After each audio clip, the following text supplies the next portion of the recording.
Bonjour, donc en direct de La Jarrie, Nouvelle-Aquitaine, et donc ville proche de La Rochelle. On a souhaité aujourd'hui non pas faire une conférence, mais une petite causerie pour que ce soit dynamique. On a une exposition en effet que nous présentera donc Christian, et on a mis aussi en valeur donc cette petite plaquette qui a été réactualisée, qui avait été sortie en 2015, qui était en fait les lieux de mémoire à La Rochelle pour mieux connaître en effet ce passé avec la Nouvelle-France. Et cette plaquette a été réactualisée à l'occasion du colloque qu'il y a eu dernièrement en octobre avec la région Nouvelle-Aquitaine, avec un parcours donc dans les communes de la CDA, puisqu'on sait que 18 communes ont vu partir donc des pionniers qui sont partis du port de La Rochelle vers la Nouvelle-France. Donc aujourd'hui, deux personnalités. Christian, déjà, il est de la Jarrie, et donc toujours partenaire sur nos manifestations avec la commission franco-québécoise sur les lieux de mémoire commun.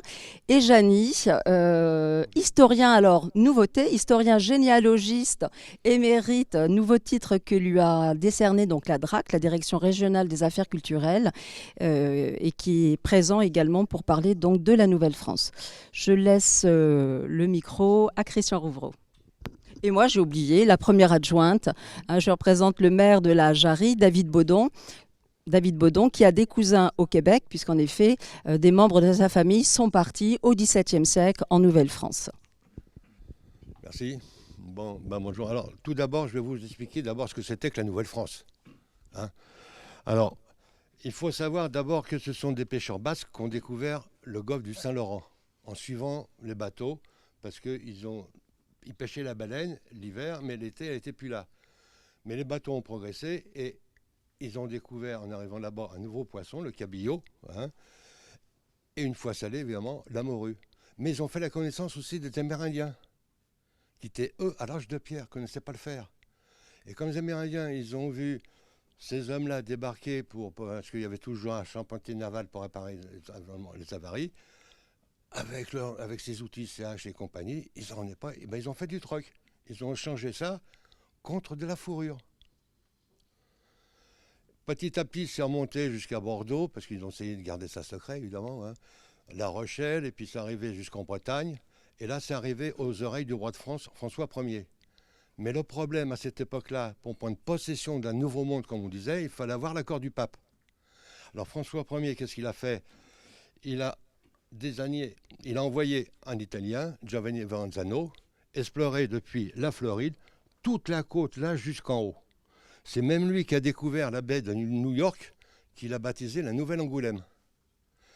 Et il a baptisé cette région-là Acadie, acadien en latin, qui veut dire petit paradis. Et c'est lui qui a baptisé ça Nouvelle-France. Enfin, et au début, il l'avait appelé Nouvelle-Gaule. C'est 10 ans plus tard que le pape, il a donné toute la côte à la France, là, vers l'ouest, sans aucune limite. Pourquoi il fallait avoir l'accord du pape? Vu ce qui s'était passé en Amérique du Sud avec les Espagnols et puis les Portugais. Donc, voilà pourquoi qu'il avait envoyé Giovanni pour préparer ça. Et c'est 10 ans plus tard qu'il a envoyé Jacques Cartier prendre possession de ce territoire en son nom. Et c'est Jacques Cartier qui a baptisé le golfe du Saint-Laurent qui se trouve là, parce qu'il est arrivé le jour de Saint-Laurent. C'est lui qui a baptisé aussi cette région Canada. Mais Canada est un mot amérindien. C'est un nom huron qui veut dire recoupement de cabane. Et donc, voilà ce que c'était que la Nouvelle-France au tout départ. Je ne sais pas si vous voyez tous. Avant que les Anglais arrivent. Alors il faut dire que la Nouvelle-France avait 5 provinces. C'est marqué là. Vous avez Terre-Neuve, l'Acadie, le Canada, la baie d'Houston et la Louisiane française. Donc New York, on faisait partie de la Louisiane française. Mais seulement, ce n'était pas peuplé. Il a fallu attendre Henri IV pour faire peupler la Nouvelle-France, avoir une implantation permanente. Alors il s'adresse aux nobles, puis il dit, celui qui va faire une implantation permanente, je lui donnerai tout le monopole de tout ce qu'il pourrait ramener. Et c'est Pierre Dugas-Dumont de Royan qu'a embauché Champlain comme cartographe, et ils sont allés en Acadie, sur une petite île qu'ils avaient baptisée l'île Sainte-Croix. Et là, c'était en 1604. Mais premier hiver un peu catastrophique, quelques morts à cause du scorbut. Ils se sont mis à manger la même chose que les Amérindiens. Et surtout, ils ont écouté les Amérindiens qui leur ont dit non, il faut mieux aller en face parce que ce sera plus clément. Et en face, on a qui dit, ils ont créé là, ici, Port-Royal. Et la colonie était sauvée. Mais pendant ce temps-là aussi, Pierre Dugas-Dumont et Champlain, ils ont exploré le Saint-Laurent. Ils sont revenus en France. Mais comme les autres nobles, ils ont vu que les fourrures, c'était juteux, ils n'étaient plus d'accord pour qu'il y ait le monopole. Donc Henri IV est obligé de l'enlever. Et lui, Pierre Dugas-Dumont, il dit à Henri IV, si je refais une deuxième implantation en Nouvelle-France, tu me donnes un monopole pendant combien de temps? 2 ans. C'est bien ça, hein, je crois. Hein. Voilà, je ne me suis pas trompé. Et donc, il est resté en France, lui, pour défendre ses intérêts. Il a renvoyé Champlain avec les pleins pouvoirs pour faire une deuxième implantation dans le Saint-Laurent qui était prévue à Tadoussac. Parce que de Tadoussac, il y a la rivière Sennec qui descend dans le Saint-Laurent. Et c'est là qu'il y avait beaucoup de trucks avec les Amérindiens. Mais seulement en face, on ne voit pas l'autre rive, tellement que c'est large. À l'heure actuelle, c'est là qu'on prend le bateau pour aller voir les baleines, hein, entre parenthèses. Et donc, il a préféré le faire à Québec. Parce que c'est pareil, Québec est un mot amérindien, qui veut dire là où la rivière rétrécit. Parce que les Indiens ne faisaient pas de différence entre une rivière et un fleuve. Hein. Et puis en plus, c'est sur une petite colline. Donc, Champlain, il a bien créé la ville de Québec. Hein. Et donc, on envoyait des gens travailler là-bas, ils avaient un contrat de 3 ans, on appelait ça des engagés. Très bien payés. Hein. Et à la fin du contrat, on leur proposait de rester sur place. Et là, très peu de gens restaient, parce qu'il n'y avait pas de femmes. Alors quelques-uns sont restés parce qu'ils se sont mariés, il y a beaucoup de métissage, ils sont mariés avec des Amérindiennes, et en restant là-bas, on leur donnait des arpents de terre. Ils devenaient propriétaires. Étant donné qu'en Europe, en France, hein, toutes les terres appartenaient à un seigneur. C'était quelque chose d'inespéré. Donc, arrive Louis XV, Louis XIII, pardon, et à partir de ce moment-là, les Anglais sont arrivés et nous ont piqué tout ça. Pourquoi ils nous ont piqué ça? Parce que, figurez-vous, ils n'ont pas demandé l'accord au pape du fait qu'ils avaient créé leur propre religion anglicane.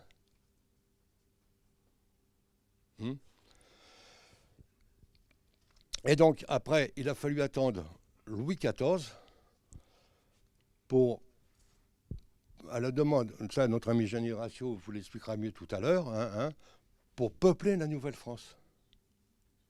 Mais le problème, les premiers fils du roi qu'on a envoyés là-bas, c'est en 1663. Plus de 60 ans après la première implantation. Mais toujours pas de soldats. Eux, les Anglais, sont arrivés avec les soldats tout de suite. Hein? Il a fallu attendre 1665 pour envoyer les premiers soldats, le régiment de Carignan-Salière. Et il faut dire que le régiment de Carignan-Salière qui était formé dans les Alpes à Fort-Barreau, ils ont traversé toute la France pour venir embarquer à La Rochelle. Parce qu'il faut dire qu'à partir de Richelieu, hein, tout le monde partait de La Rochelle. Parce qu'après le siège de La Rochelle, Richelieu s'est dit, il y a tout ce qu'il faut ici, il y a les amateurs, il y a les bateaux. Il a créé la compagnie des Sans-Associés à La Rochelle, avec une nom à Québec. Et à partir de ce moment-là, tout le monde partait de La Rochelle. Parce que ceux qui partaient là-bas, ils payaient leur voyage. Et puis évidemment, lui, il s'en mettait plein les fouilles, comme on dit. Hein. Bon, mais les gens n'avaient pas d'argent pour payer leur voyage des 3/4. Hein. C'est ceux qui les embauchaient là-bas en Nouvelle-France qui payaient le voyage. Voilà, ben maintenant, ce que vous savez ce que c'était que la Nouvelle-France. Alors vous voyez ici, sur la Nouvelle-France, il y a une partie là qui a été prise par les Espagnols. Mais ça a été pris par les Espagnols parce que les Anglais l'avaient pris, ça. Et c'est les Espagnols qui ont attaqué les Anglais. Parce qu'autrement, ils n'auraient pas pu venir en Nouvelle-France, les Espagnols. Du fait que le pape ait donné ça à la France. Hein. Voilà, alors et malheureusement, on a tout perdu dans la Nouvelle-France. Ben non, on n'a pas tout perdu. Il nous reste 2 îles de la Nouvelle-France. Saint-Pierre et Miquelon. Voilà. Là, ici aussi, j'ai une petite truc qui explique, en la Nouvelle-France, on parle du Canada, là, surtout, qui explique toutes les provinces françaises qui sont devenues anglaises après. les provinces du Canada. Hein. Parce que... Je rajoute que Saint-Pierre-et-Miquelon est sous la coupe de l'évêque de La Rochelle. Oui, tout à fait, oui. Et le premier évêque qui était envoyé de là-bas, justement, il était de La Rochelle. Et justement, enfin, d'A Rochelle, de Normandie, oui, mais La Rochelle, ouais. Il est né en Normandie, mais il a vécu à La Rochelle. Ouais. Et puis, dans l'église Saint-Sauveur, il y a un endroit... C'est François de Laval. Voilà, voilà, c'est ça. Qui est né en Normandie. Voilà, bon, si vous avez des questions, c'est le moment. Après, Non. Jenny va intervenir. Vous avez vu ce que c'était la Nouvelle-France alors? Alors maintenant, Jenny va vous expliquer pourquoi on a envoyé des filles là-bas à se marier et qui c'étaient ces filles. Alors bonjour à tous. Voilà, donc nous allons parler des filles du roi, pour bien sûr, comme vous l'avez compris, que c'était pour le peuplement de la Nouvelle-France, mais il ne faut pas oublier non plus les filles qui sont venues avant, c'est-à-dire les filles à marier. Il y a eu les filles à marier et les filles du roi, mais finalement, c'est toutes des filles à marier, quoi.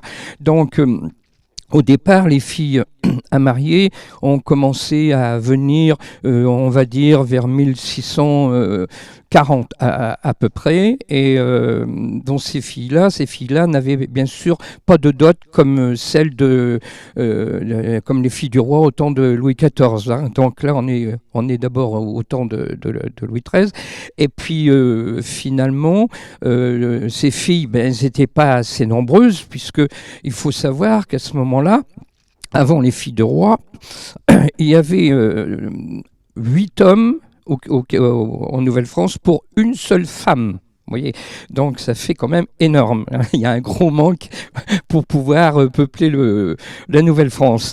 Alors, comment dirais-je, les filles à marier sont parties, mais seules, avec leur conviction, et puis beaucoup d'audace. Donc, je vais seulement parler d'une fille, bien sûr, qui est très connue, qui s'appelait Osanachon et qui est née à Puraveau, qui était baptisé à Chambon puisque ses parents étaient de Savary, c'est un petit bourg de la commune de Chambon, et ensuite elle est revenue s'installer à Puraveau, où elle est partie après à l'âge de 24 ans, 1657, pour partir sur la Nouvelle-France.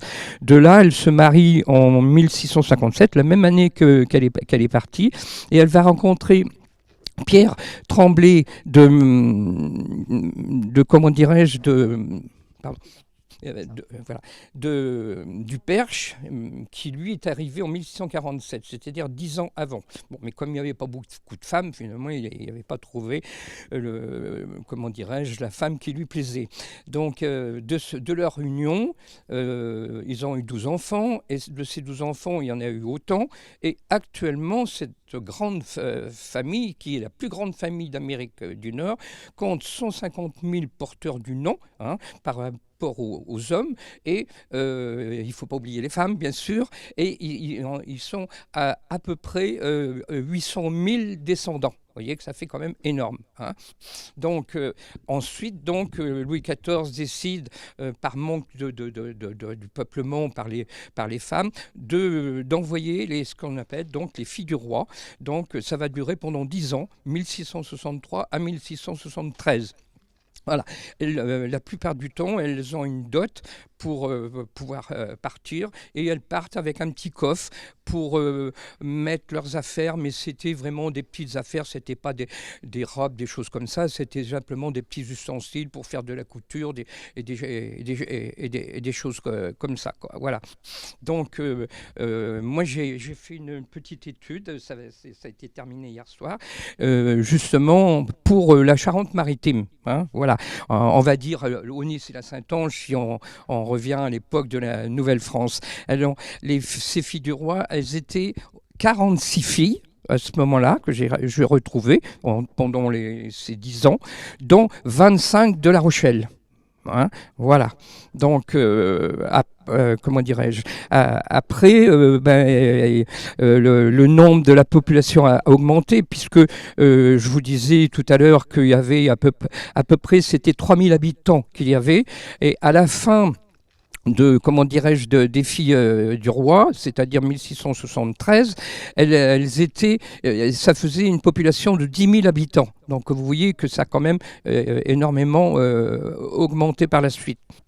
Alors ces filles du roi, d'où venaient-elles? Eh bien écoutez, elles étaient souvent, enfin pour chez nous, elles arrivaient de la Providence. C'est un couvent, le couvent des Sœurs de Saint-Joseph, qui se trouve dans la rue Albert Ier.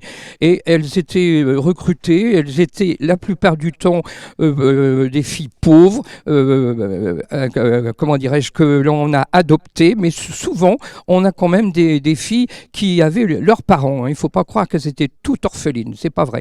Non, non, j'en ai retrouvé. Et elles étaient, comment dirais-je, recrutées souvent par chez nous. Hein. Elles étaient recrutées par des prêtres. Il y avait 3 ou 4 prêtres que j'ai retrouvés qui passaient dans la Rochelle et qui, par exemple, voyaient des familles protestantes et qui bien sûr, qui emmenaient leurs filles aux prêches à La Rochelle et justement, ils essayaient de raccrocher ces filles pour les reconvertir, donc en les envoyant à la Providence. Voilà. Donc elles sont parties donc bien sûr de La Rochelle et il y a eu quand même des filles qui étaient quand même des filles de nobles, donc elles avaient quand même un certain appui pour partir. Et il faut se penser bien sûr aussi que à cette époque c'était tellement pauvre dans nos campagnes, et bien qu'il fallait prendre une solution. C'était comme on dit marche ou crève. Donc elles partaient, et surtout que Louis XIV leur donnait une dot, donc ça leur faisait un petit avantage pour partir. Ouais, cette dot correspondait à peu près à 3 ans de salaire d'un militaire. C'était quand même énorme, mais c'était pas en argent, hein, c'était en bien pour créer un foyer. Voilà. Et donc, comme Christian dit, on parle de militaires, justement. Donc, de 1663 à 1665, elles vont trouver comme époux des pionniers, des gens du coin. Et à partir de 1665, arrive le régiment de Carignan-Salière.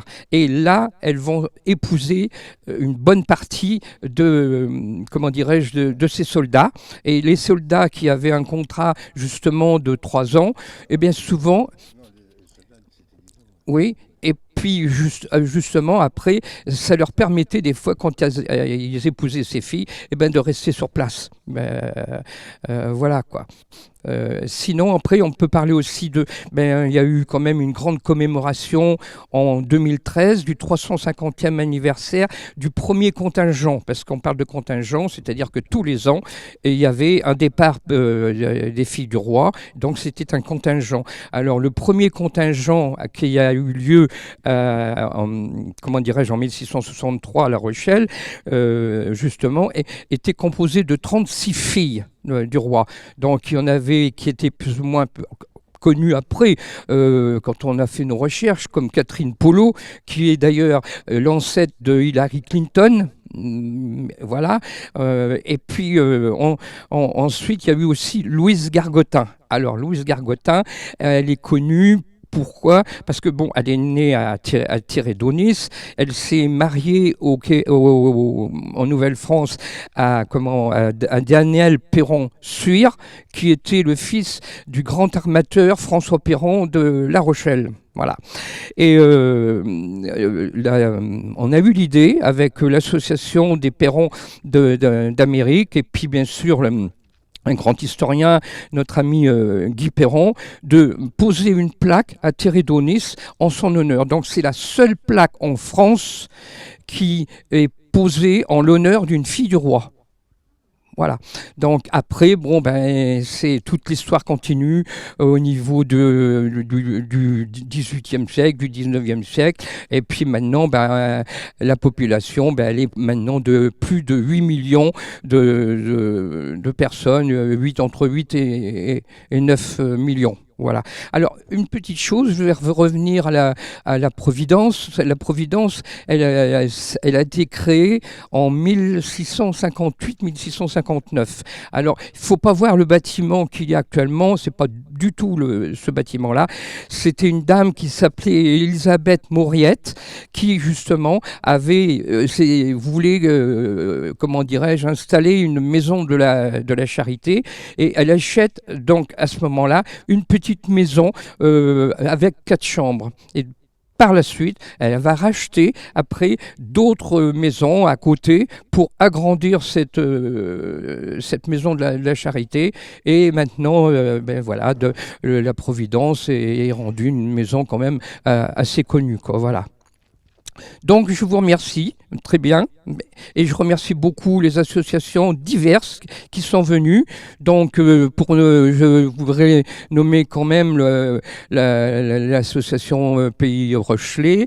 Je voudrais aussi remercier l'association de Surgères, les ateliers du patrimoine en pays surgérien. Je voudrais remercier aussi la Société des sciences, dont Monsieur le Président Pascal Boucherie, est ici présent. Voilà, je vous remercie beaucoup.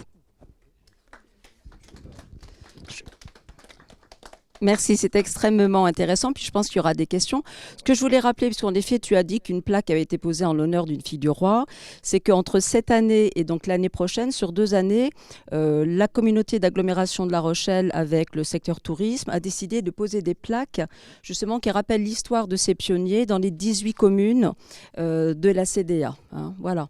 Donc, je ne vais pas dire que la chose sera réparée, mais en tout cas, c'est un beau parcours qui a été fait. Et il y a généralement le nom des pionniers, quand ils ne sont pas très nombreux. Et puis une commune qui se démarque plus particulièrement, alors à part La Rochelle, c'est Dompierre, hein, qui a vu beaucoup de pionniers partir. Et Dompierre est jumelé justement avec... voilà, et le maire de ce village était là il y a peu de temps à Dompierre, en effet. Et ils ont toujours un lien puisqu'ils sont jumelés. Donc l'histoire continue. Hein, voilà. Et l'église Saint-Sauveur, donc depuis quelques années, en effet, est un lieu de mémoire, et régulièrement des familles québécoises viennent poser une plaque, voire un peu trop, hein, puisqu'on a décidé que maintenant il fallait que les plaques soient un petit peu plus petites pour qu'il y ait de la place pour tout le monde. Et puis peut-être recentrer cette histoire sur vraiment les gens de La Rochelle et de la CDA qui sont partis de La Rochelle, parce que si on met les gens qui sont partis de Normandie, de Bretagne, de Niort, des Deux-Sèvres, l'église sera vite remplie et c'est pas l'objectif. Donc il va falloir se recentrer sur notre histoire. Hein. Sur notre histoire commune, parce qu'effectivement, comme dit Géraldine, si on prend des ancêtres qui arrivent un petit peu partout, on n'y arrivera pas. Donc c'est pour ça, parce que c'est souvent des plaques qui honorent les ancêtres qui sont partis de La Rochelle. Donc là, évidemment, ça fait beaucoup, parce qu'il faut déjà savoir que rien que pour les filles de roi, elles sont à peu près, on peut compter entre 770 et 775, vous voyez. Donc après, si on parle avec tous les pionniers, c'est complètement impossible. Donc on voudrait rester au niveau des pionniers locaux, hein, de façon à mettre des plaques, mais pas en mettre une grande quantité, quoi. Et comme on parle local, on va revenir sur la Jarry plus précisément, où en effet on a une plaque qui a été posée en 1989 dans l'église, donc un hommage à Jacques Baudon qui est parti en 1662. Il y a également dans l'arboretum de la Jarry une plaque également dédiée à ces pionniers. On a une nouvelle plaque donc, qui a été posée à l'église. Donc 3 plaques, je pense que c'est bon pour la Jarry, on a notre quota. Et je veux bien que l'un de vous parle peut-être au moins des pionniers qui sont partis de la Jarry. Je vais en parler un. Donc Baudron dit La Rochelle, et le surnom est passé en nom usuel au Canada, enfin au Québec. Alors une petite histoire. Je ne me rappelle plus son prénom, lui. Jacques Baudron et dit La Rivière. Il faisait partie de Québec-France, là-bas, parce qu'il y a France-Québec, mais là-bas, c'est Québec-France qu'il y a. Il était veuf, il a rencontré une femme qui était veuve aussi. Ils ont voulu se marier dans le pays de leurs origines. Donc, ils ont fait un mariage civil à la Jarry, Il y a un mariage Marié par David Baudon. marié par David Baudon, évidemment. Et l'un à côté de l'autre, hein, il n'y avait pas photo. Hein. C'est incroyable comme ils se ressemblaient. Pourtant, ils n'avaient pas du tout le même âge. Et elle a été de Vendée. Et donc, elle va dans ce pays de Vendée. C'est marrant parce que c'est un marchand de chaussures. Elle voit son nom de marqué. Alors, elle rentre, elle se présente et puis tout. Et puis, il dit, voilà, je m'appelle Martin, et puis j'ai marié. Ah, bah ça te tombe bien. C'est mon frère qui est le curé de la paroisse. Marié civilement par le maire et marié originellement par le curé qui portait le même nom, de la même famille, quoi. Hein. Et ça, je me rappelle parce que c'était comique, hein, quand même. Hein. Alors il y a Baudon, Oui. les autres noms, les premiers qui sont partis. Je ne me rappelle plus. Ah, il s'en rappelle plus. Je ne me rappelle plus des noms. Marchesso. Ouais, et puis, tu te rappelles, toi?